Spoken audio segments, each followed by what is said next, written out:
Sekali lagi, Assalamualaikum warahmatullahi wabarakatuh. Kami dari kelompok 10 akan menjelaskan tentang ringkasan perbedaan antara metode ulama klasik dan ulama modern dalam rata-rata analisis seseorang.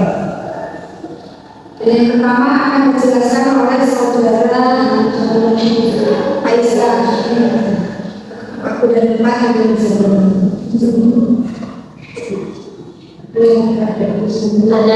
kesalahan dari tradisi klasik ke logistik gerakan untuk baju. Presentasi ini menjelaskan definisi metode ulama klasik dan pendekatan modern, perbandingan utama serta rekomendasi bagi praktisi pembelajaran bahasa Arab. Pertemuan dengan kata definisi analisis kesalahan identifikasi, klarifikasi, dan menjelaskan kesalahan bahasa untuk meningkatkan pembelajaran. Akan ditulis ulama analisasi seperti contoh Al-Hasani mengoperasikan kesalahan masyarakat sampai berbasis observasi deskriptif tradisional. Perkembangan modern diusik kapan menggunakan metode menggunakan korpus dan analisis kuantitatif untuk berdasarkan pola kesalahan.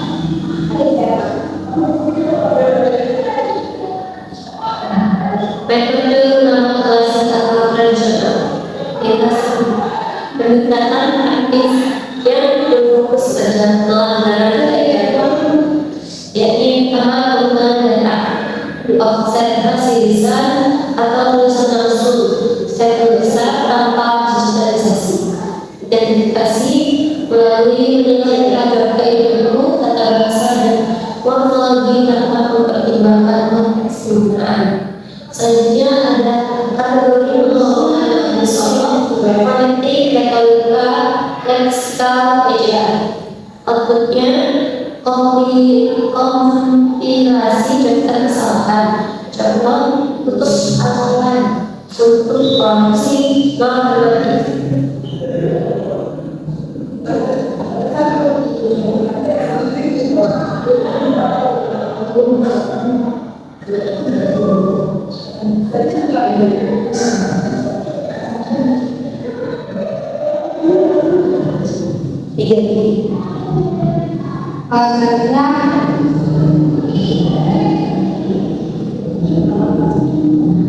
Di sini saya menjelaskan tentang perbedaan ulama klasik dan ulama modern.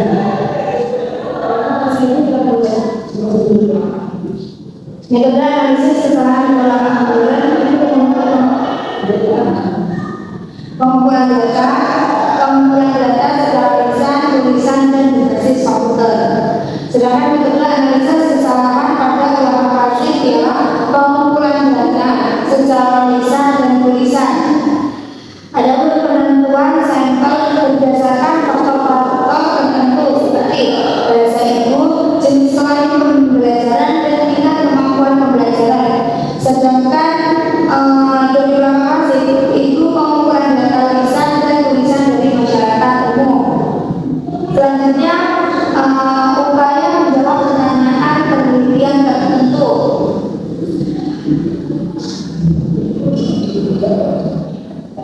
Sedangkan dari ulama klasik yakni ukuran sampel tidak ditentukan atau ukuran sampel sangat besar. Selanjutnya ulama modern biasanya membahas topik-topik tertentu, sedangkan ulama klasik membahas topik yang sangat banyak dan beragam. Dan yang terakhir adalah mengandalkan kognitif bahasa yang pakai dan disusun tertentu berdasarkan kriterianya tertentu. Dan sebagian besar mengandalkan kesalahan. Identifikasi kesalahan.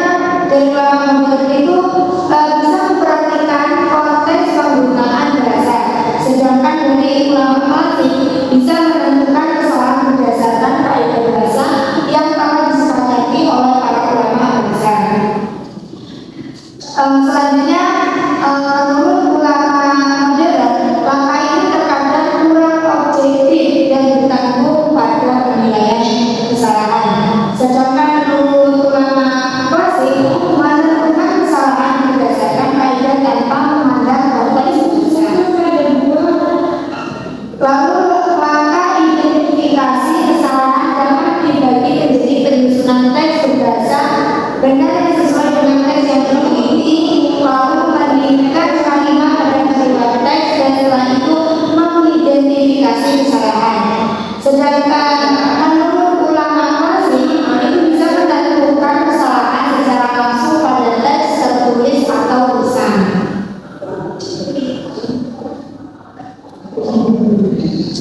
Selanjutnya ada deskripsi kesalahan atau klasifikasi kesalahan.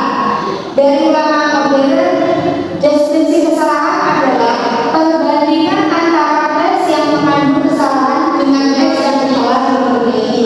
Sedangkan dari ulama klasik mengklasifikasikan kesalahan ke dalam kategori kesalahan nahwu atau tata bahasa, soal atau bisa disebut dengan morfologi dan fonetis balaghah atau bisa disebut retorika, leksikal, ejakan, dan lain-lain. Berfokus pada menurut ulama modern bisa berfokus pada titik-titik yang tampak pada tes pembelajaran, mendeskripsikan kesalahan secara umum sebagai kesalahan penambahan, penghilangan, penggantian, atau urutan atau kata. Dan yang terakhir ada kategori deskripsi kesalahan, penghilangan, penambahan, penggantian, dan urutan.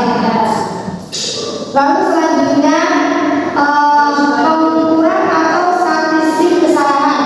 Menurut ulama modern bisa melihat dari data statistik sangat banyak, beragam, dan berkembang dengan mengandalkan program statistik komputer ataupun menghitung tingkat penyebaran dan keumuman kesalahan. Sedangkan menurut ulama klasik, penggunaan statistik sangat sedikit dan jarang.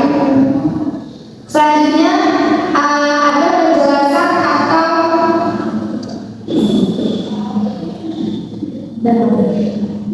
selanjutnya akan dilanjutkan oleh saudari.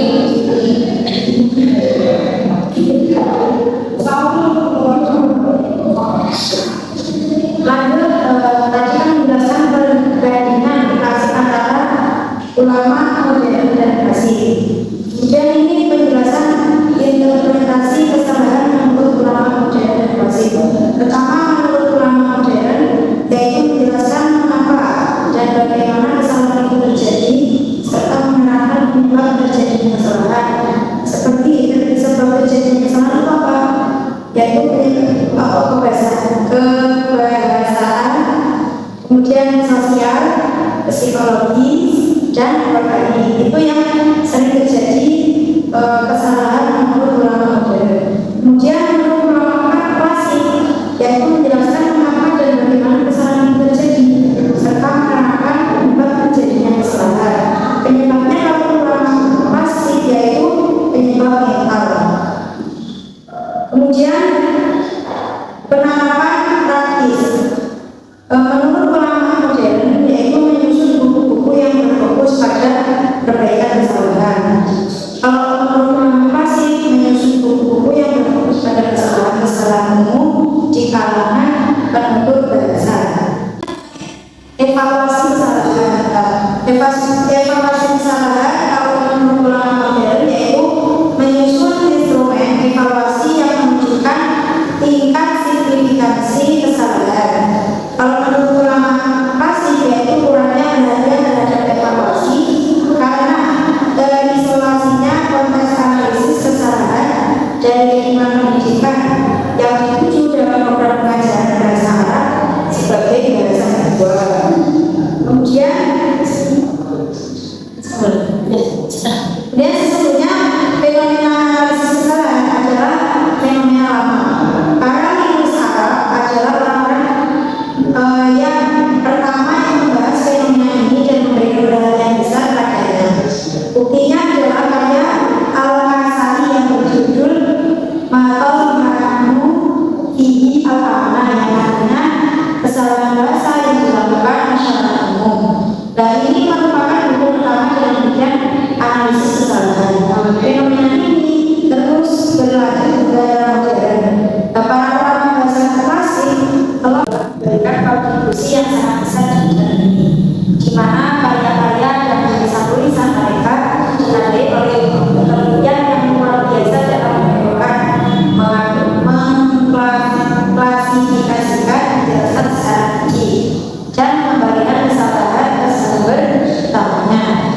kemudian metode yang mereka terapkan adalah metode ilmiah yang presisi. Kemudian para linguis di era modern mengikuti jejak mereka, yaitu mengikuti jejak ulama salaf dalam upaya mengembalikan kejayaan bahasa dan membersihkan residu-residu yang ada pada bahasa Arab. Nah, mereka juga meletakkan dasar-dasar perbedaan antara bahasa ibu, bahasa kedua, serta menentukan masalah-masalah yang dihadapi pembelajaran bahasa untuk meminimalkan kejadian kesalahan. Oleh karena itu kita tidak dapat memungkiri sebesarnya kontribusi mereka, yang mana kontribusi tersebut berada di tingkat kedua setelah upaya para linguistik klasik. Peneliti menyimpulkan beberapa perbedaan yang dinamik sebagai berikut. Pertama, perkembangan proses pengumpulan data bahasa dan komputasisasinya. Dua, pengenalan metodologi baru untuk menentukan kesalahan bahasa dengan memperhatikan konteks bahasa. Yang ketiga, mendeskripsikan kesalahan dengan berfokus pada fitur-fitur yang tepat dalam teks pembelajaran. Kemudian penjelasan penyebab terjadinya kesalahan yang selaras dengan lingkungan pemrolehan dan sumber dalam kedua. Penelitian yang akan menyusun instrumen evaluasi yang menunjukkan tingkat signifikasi kesalahan bahasa. Selanjutnya saya akan memberikan kesimpulan dan rekomendasi praktis. Kesimpulan